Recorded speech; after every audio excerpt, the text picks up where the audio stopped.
Hey everyone, and welcome to the All It Takes to Goal podcast, the best place in the entire world, including all of Canada, to learn how to build new thoughts, new actions, and new results.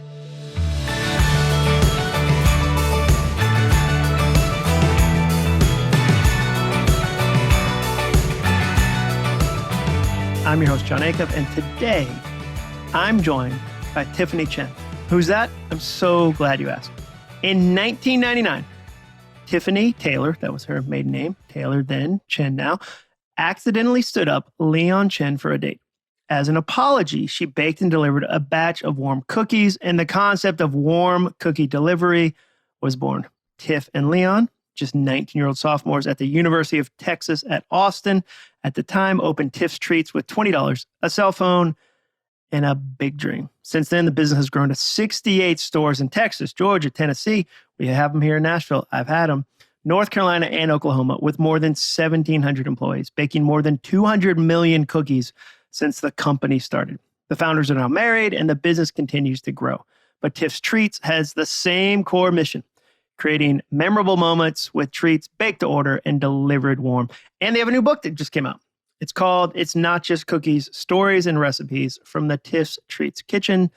I can't wait for you guys to hear this episode. It's super encouraging on if you've got a goal, a small goal, and you want to grow something even bigger, how do you do that? But first, a quick message about the sponsor of today's episode. So last year, I hosted something called the free 5-day Overcoming Overthinking Challenge for the first time ever. I called it the OOC. And thousands of people joined. And we spent a week together learning how to ditch overthinking so that we could spend more time doing the things that matter most. I was kind of stuck at home. I wasn't traveling a lot for work. And I figured, okay, I've got all these ideas. I want to share them with as many people as possible. What if I host a 5-day event where I teach for an hour every day in a row and we'll have a ton of fun? And we did.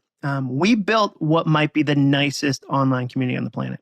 Do you remember when the internet was kind for like those 10 minutes it existed? The first 10 minutes, it was super kind. And then like minute 11, all these trolls just showed up. We built a community that was like old school internet. It was super nice. There's actually more than 14,000 people in the community.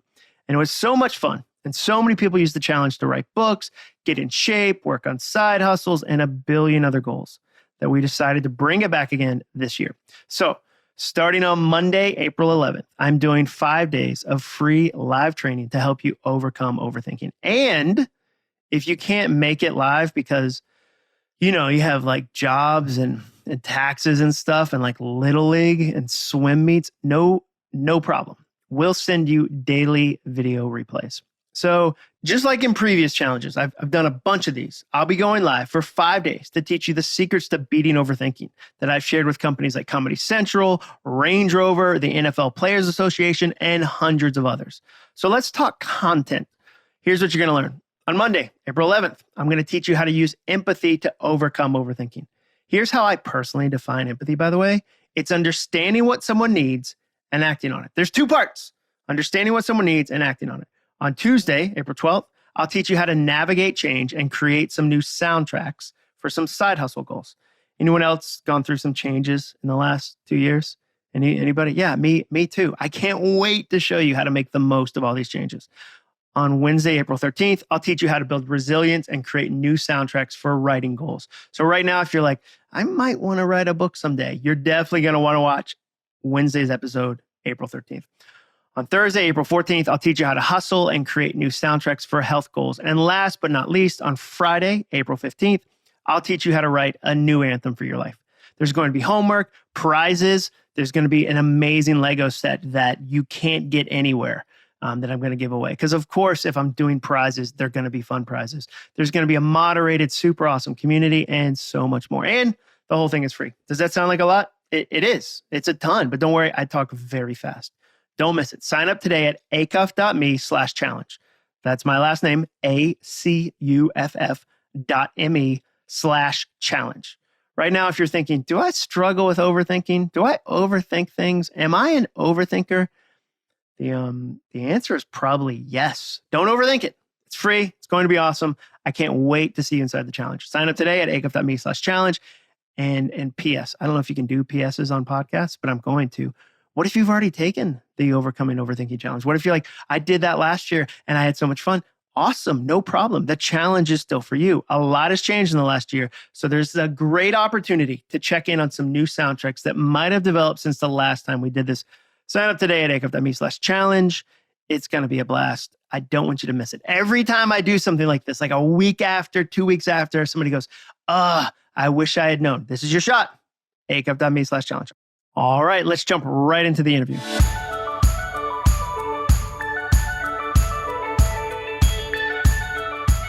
I am so glad that you joined me today, Tiffany. Do you prefer Tiff or Tiffany? Which is your business? You know what? Tiff these days. Yeah. Tiff. Okay. Tiff it is. I've actually had Tiff's treats. Like I've actually experienced that. I live in Nashville. So you guys are here in this market. For someone who's not, because there's a lot of listeners from a lot of different places, give us like the 30-second snapshot of, okay, this is what our company does. So Tiff's Treats is a warm cookie delivery company. And so what we do is we bake cookies to order. So when you place your order, we then bake them for you, put them into a box hot and deliver them straight to you. So when you get them, they're still warm and they're right out of the oven. And it's perfect for gift giving. You can also treat yourself. That is a great, you've had to answer that question before. I like that. And it started with humble beginnings like everything else. I have to imagine, because this is a goal setting course, or goal setting podcast, we talk about these kind of things.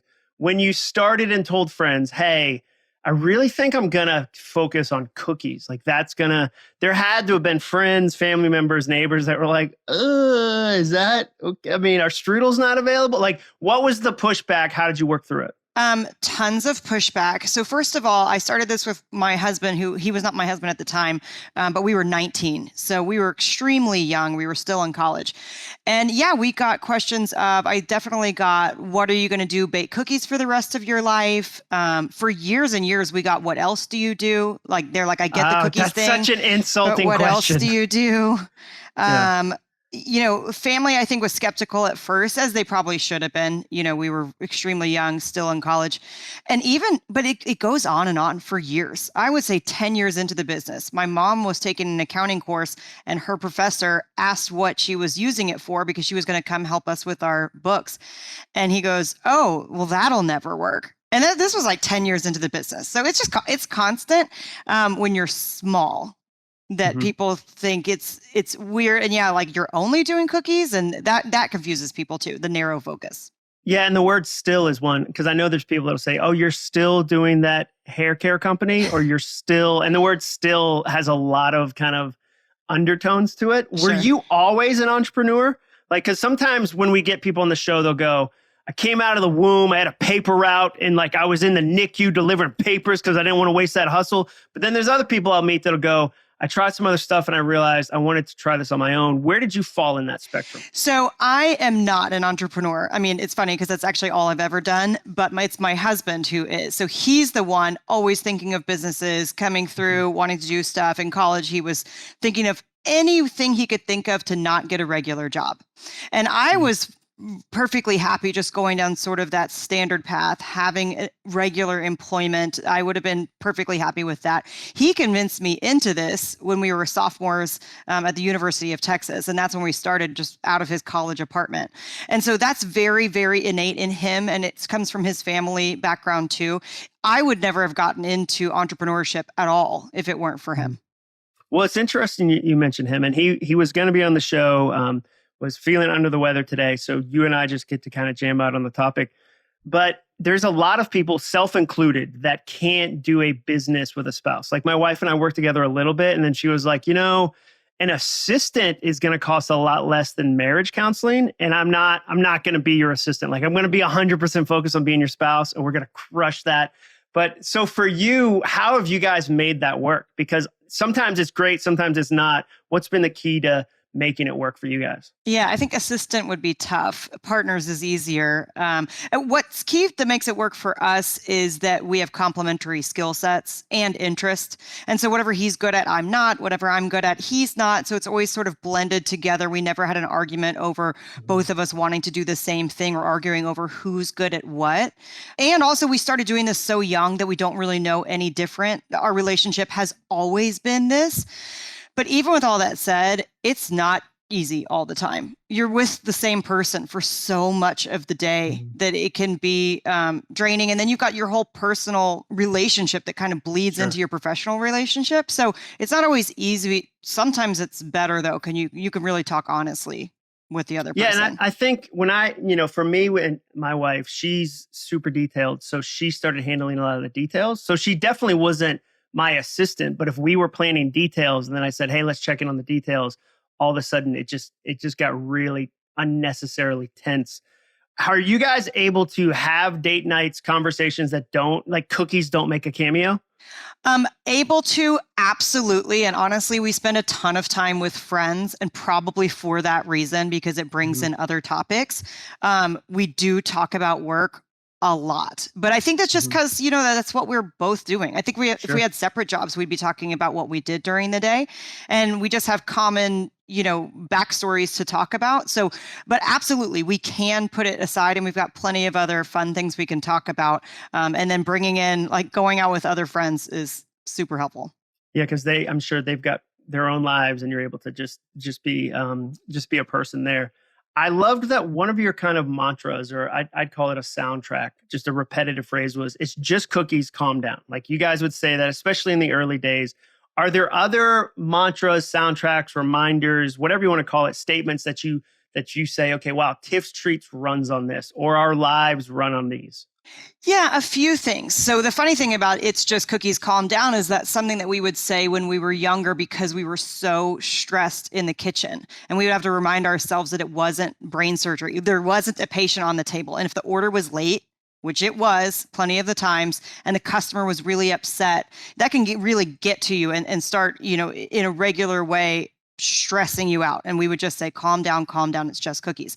But then we ended up reversing that over time, because what we realized was with Tiff's Treats, it wasn't about the cookies. It was about this experience that people were sharing together. As I said before, we do gift giving or treating yourself, but either way, it's a shareable experience.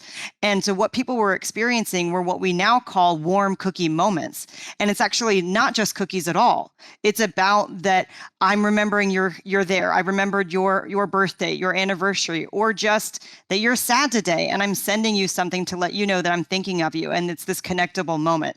So it was really funny to have that mantra completely flip itself around. A total shift when we realized, and it was a long time before we realized what we were doing. For the first many years, we thought we're just serving warm cookies. That's what we're doing. But it's not. What we're doing is making moments between each other and becoming, a special piece of people's life and a way for them to connect together. So that really became what we say now. It's all about those warm moments. And how many years into the process did it take to get to the phrase warm cookie moments as kind of a lighthouse? At least 10 years. We didn't sit down and come to our values for at least, let me think. We started in 1999 and it would have been longer than that, probably 12, 13 years in. We sat down and said, okay, hold on. We it was a small company. And so we knew in our guts what was happening, but we hadn't said it out loud. And so then we sat down and kind of formulated what is it that's making us special here, and what is it that's important to us? And we came through and sort of set out our values. And that's when we started really verbally talking about, okay, it's warm cookie moments.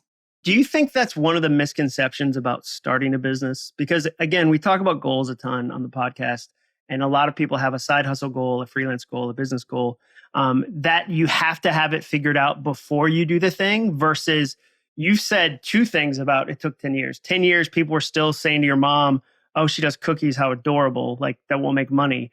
And then you guys 10 years in, we're going, okay, we need to figure out it's more than just a cookie delivery. It's a warm cookie moment. Do you think that's one of the misconceptions about starting a business? And what are some other ones that, looking back 20 years later, you'd say, oh, we thought it was this, it's actually this? Yeah, we talk about that a lot, because I think one of the big things is to just jump in. And if you're analyzing and planning and thinking you need to know it all up front before you start, number one, you'll never start. And number two, if you do, you're probably going to start something that's already outdated because you've spent so much time working through it. Then you launch it and you're like, oh, well, now it's needs to be something else. And I think, we iterate a lot. And I think just getting going is the most important and the hardest part. And then figuring it out along the way. I mean, that's how we've always done it, and taking one step. And then, for us, we sort of let our customers let us know how they wanted to use us and how we were special in their lives. And then we're like, okay, this is how it's resonating. So we'll angle towards that. But we sort of let it breathe there. Would you say that some of the customer interaction was what encouraged you to do a book? That you said, okay, you know what, we've had such a community around these warm cookie moments. Now let's pivot a little bit and actually do a book? Yeah, absolutely. Customers are always asking us questions, both about like our personal life. People want to know about the husband-wife dynamic because it is tricky. And then people love to hear, we have a unique story. We started when we were super young, and we started out of a college apartment. So being able to tell that story now, being a little bit removed from the beginning of it, was something that customers are always interested in and asking about. And of course, the thing we did in this book that I didn't anticipate doing in the beginning was recipes. We actually included like over 25 of our cookie recipes, our special flavor of the month. And when we first started talking through a book, we really weren't thinking about that. We were thinking about sharing some of the warm moments, some of our story, some of the things we've learned along the way. And then somebody said, I don't know how you can do a book without cookies in it. And it was sort of light bulb. You're like, that's so true. So we put the cookies in there too.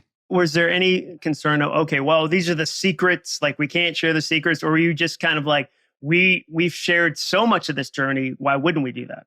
Yeah, I think you do feel that way for the longest time. And I know my mom would still say, what are you doing? Because there is that mindset of you're losing the secret. But the truth is that the recipes are not the secret. You can make anything at home. And so we're actually excited to have customers enjoy Tiff's treats in a new way in their own homes. And it really doesn't preclude you from being able to utilize, what we provide at Tiff's Treats is a platform for you to be able to easily go on and forget your wife's birthday, and an hour later, she's got a warm box of cookies in front of her that look like you ordered it a month ago. That's something that can't be replaced by a recipe. So in the end, no, I think it's really just more about experiencing Tiff's Treats in a new way. You mentioned recipes a couple times.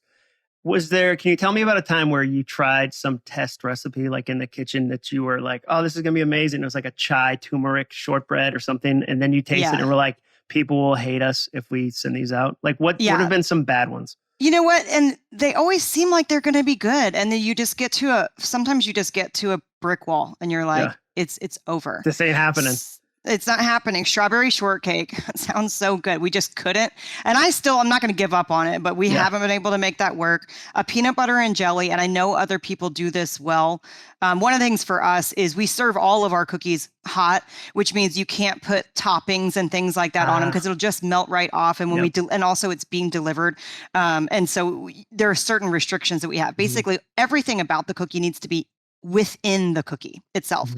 And just the peanut butter and jelly flavoring didn't work. One that we actually did release, but if I wouldn't do it again, was maple bacon. And it sounds so good, but the bacon inside a moist cookie was really soggy. So I guess if you like soggy bacon, but otherwise that one didn't go. And really anything, my rule is anything with dried fruit, with raisins as the exception, it doesn't sell, and they're not great. What's the creative process there? Because it's so fascinating to think you're sitting down, you and the team, you're brainstorming, maybe you're traveling and you try something, you go, oh, walk me through your creative process from like idea about a cookie to there's a cookie in somebody's house.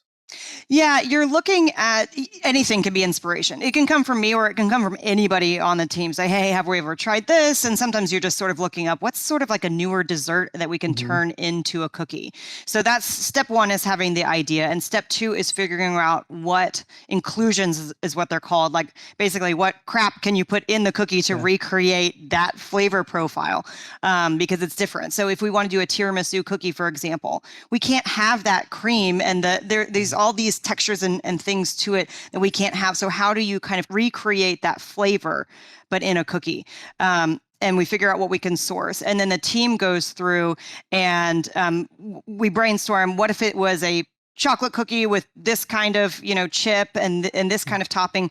And then they go through and make several iterations of that. We taste them all, and we tweak 3 or 4 times. And sometimes it ends on the cutting room floor. Sometimes in the end, we're like, we can't get it to work. They're all runny because of whatever it was that you wanted to put condensed milk in there. Well, it's just a pile of goo, and there's no way to do it without it being that. Nobody wants that in a cookie. Yeah, exactly. Because they've got to have structure too, because we're delivering them. So there's a lot of factors at play.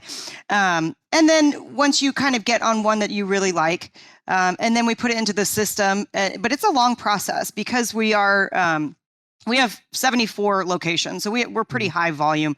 So it can't just be something that you shop at the store and then you kind of make a batch and you set it out. We're talking about huge volumes. Yeah. So by the time then you source all that and get it manufactured, months and months later, 6 months to a year later, you can roll out.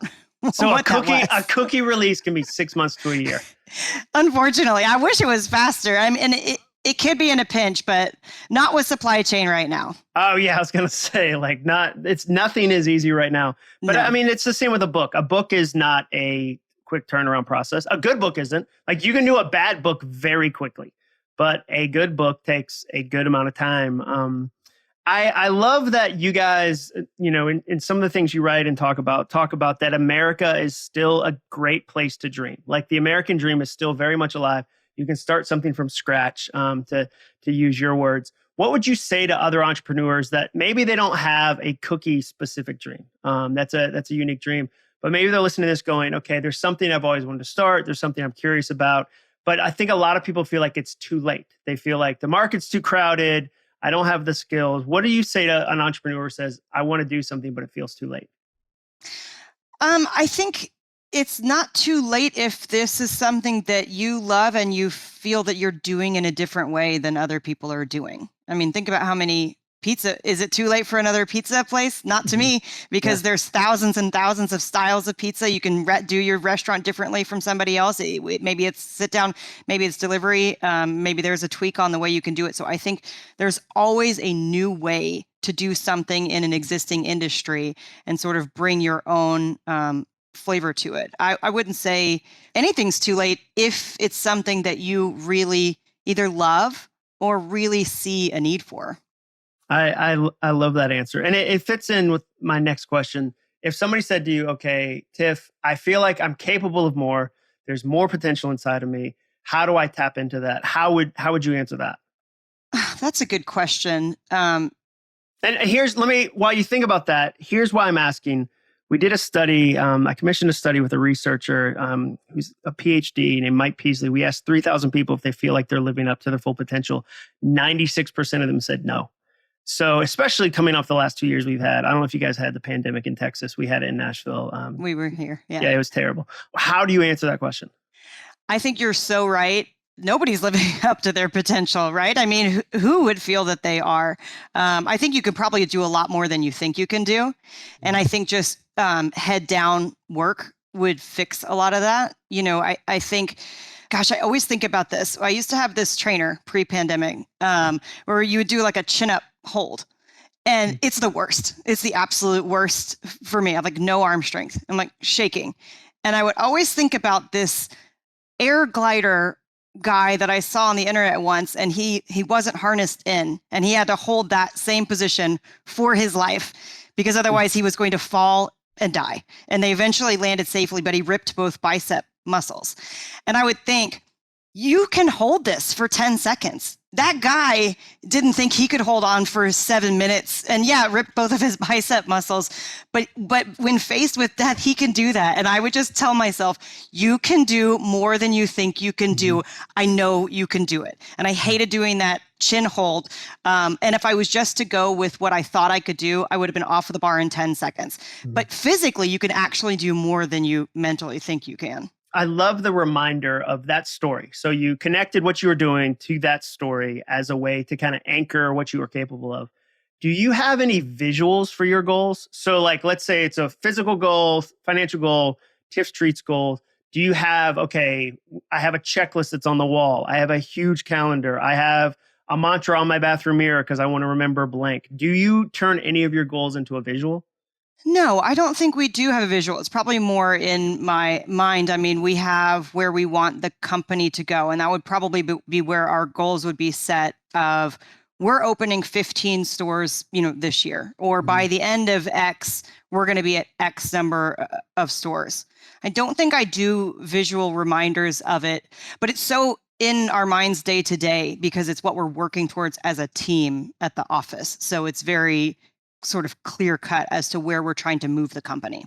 What's an unusual thing that you do to perform that maybe most people don't? And I'll give you an example. Derek Kenny, another podcast guest, he does a week-long sabbatical once a year. And he goes away by himself, 6 days, notebook and a couple books, really focuses on his business. I have a notebook that I track like 15 different micro goals in every day. That's kind of one of my unusual things. But for you, as you think about what's enabled you to be high performance in your career, 74 locations, you're open up 15 more. What's something that's helped you kind of maintain that?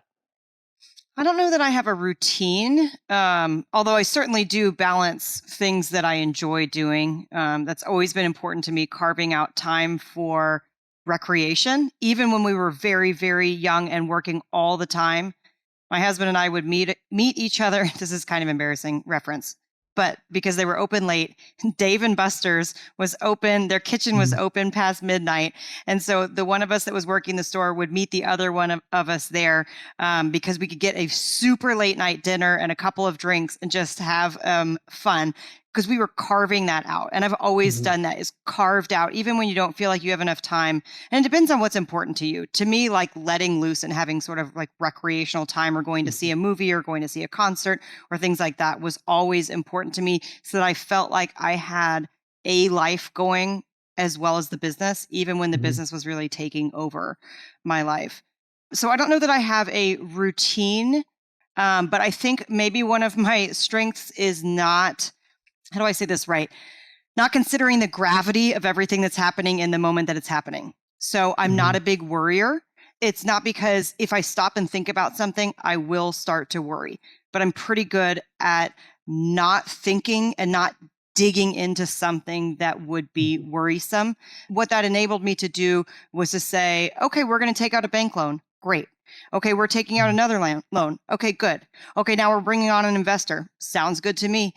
But if you think through all that kind of stuff, man, it's hard to take those steps. Because after that first bank loan, you're now, if this goes out of business, which is also very, very likely and also something I just didn't think about a lot, now you're paying that back for the rest of your life. And if you're thinking about that, then it's going to be kind of hard to actually make that move. And when you're giving up to an investor, maybe that person's going to be breathing down your neck all the time. Maybe they're going to be demanding returns on their money that you can't give to them. Maybe your numbers aren't going to come out the way that they thought they were going to come out.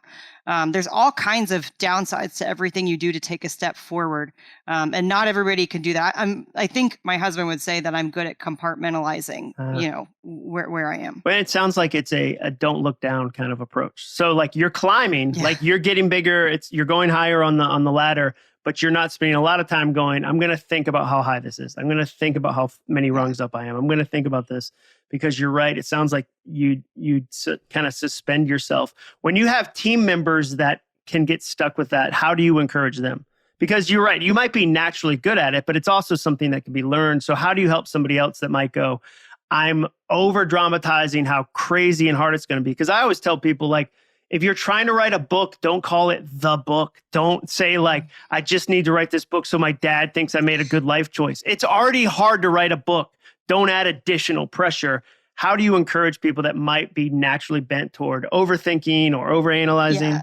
And I think that's the same thing with writing a book. Like, don't write a book, write one essay that's going to be a part of that book. And it's the same thing. You don't have to plot out the whole thing. What are you doing today? Or what are you doing this week? And I think that the trick is focusing on small bits of what you're doing. So that way you're never looking down. You're only looking forward at what you're doing. And you don't have to take this huge grand vision and get super overwhelmed with everything else that's moving around. Just focus on one thing. One thing at a time. I love that. So speaking of books, what would you say are your Mount Rushmore of books? So nonfiction books that if somebody said, hey, Tiff, if I want to be successful, I love the business you and your husband have grown and continue to grow.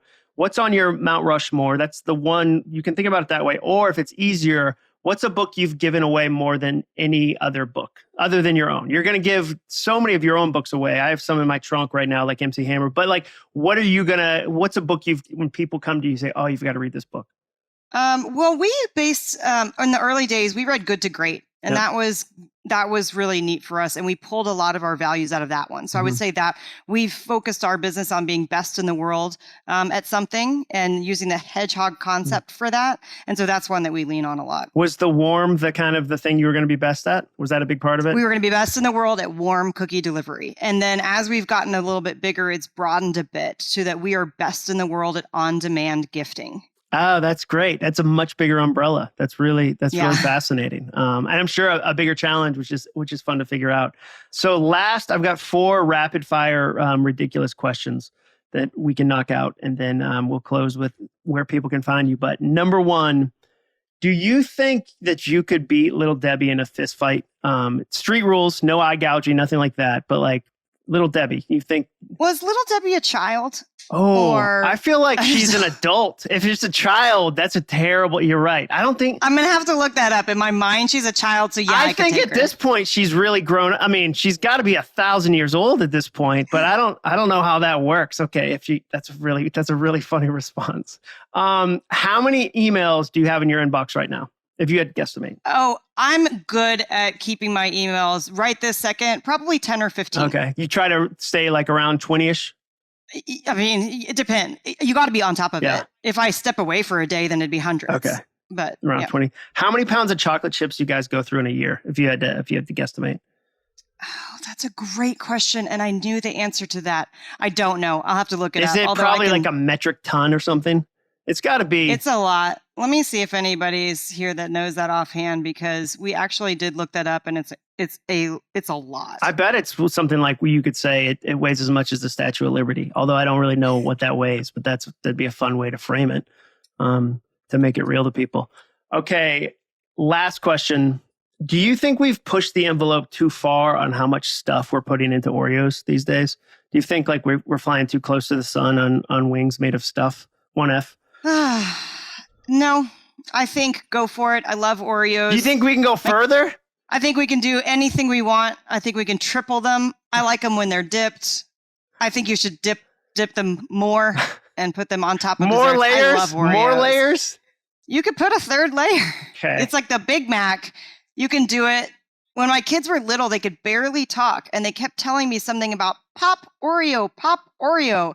I was like, I don't know what they're talking about. And they had seen at Target like a fireworks. There was like a limited time fireworks, and I think it had like Pop Rocks in the middle. So there, the scientists. Do you guys have scientists like that? Are you guys? I mean, like whoever developed. We have a food scientist that works with us. So she knows more about food science than I do. If she listened to this one, she's probably going to go right back to that drawing board on that peanut butter and jelly option now that she knows what a passion it is. Yeah. Well, we do. We have a product that, we call it the Naughty Brownie, but it's got a layer of Oreos in between brownie and cookie. It's like a bar that we do limited time, and those are awesome. That's a big drop. I love that. Okay, last question. Where can people find out more about what you do, the new book, everything? What are the links? Yeah, so our website is cookiedelivery.com. So you can order there. We have a mobile app. So our name is Tiff's Treats. So you can order off of our mobile app. Our book is coming out on April 5th, and you can get that anywhere books are sold. You can also get it through us, through Tiff's Treats. So cookiedelivery.com is really where you want to go for everything Tiff's Treats. Awesome. Well, I think this is going to really encourage people that, like you started with a small dream, 19 years old, made cookies because you stood up Leon on a date, is the story. I'm glad you did. I don't know. Why did you stand him up? Were you just busy? I was ice skating at the mall with a friend because it was 1999. And of course, what else are you going to do? And I didn't have a cell phone. And so I didn't make it on time to whatever. He blows this way out of proportion, like he was taking me in a limousine to a steak restaurant. He was sitting at his dad's house and we were going to watch TV. But, nevertheless, he was expecting me to come over and I didn't. So, apology cookies made. I love that. Worked That's out. what launched 74 locations, 15 more to come. And that is a very 1999 excuse. You're right. Like you were ice skating with a friend at the mall. Like, yeah. that, I mean, there's not a more 90s thing, I don't think, without a cell phone. What else could you have been doing? That's like Saved by the Bell. Like, I think you just quoted a Saved by the Bell episode. Oh, let me make it worse for you. I had lunch at Bennigan's before that. Nice, so that was part of the outing. Yeah, I remember this day perfectly. Yeah. Leon probably went to Chess King to get something nice to wear, some Z Cavaricis. And meanwhile, you don't even show up for the date on time. Exactly. Gonna watch Survivor probably or something from 1990. Which is I'm still certain on, we watched Survivor. That is so funny. Well, thank you so much for joining me today. Love your product. Love the book that's coming out. And I love when entrepreneurs that have had great success will come on and talk about here's what worked, here's what didn't work, here's some goals I'm excited about. So thank you so much for joining me today, Tiff. All right. Thanks for having me. Thanks. Thank you so much for listening to my interview with Tiffany today. We'll put all the links in the show notes as always. And thanks for reviewing my podcast. The reviews you write are super encouraging.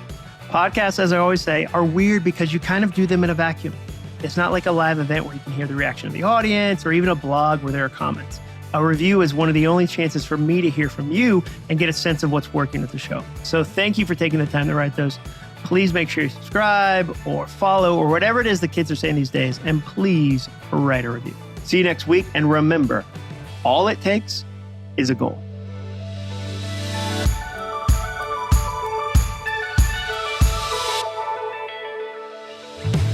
Thanks for listening. To learn more about the All It Takes Is a Goal podcast and to get access to today's show notes and exclusive content from John Acuff, visit acuff.me/podcast. Thanks again for joining us. Be sure to tune in next week for another episode of the All It Takes Is a Goal podcast.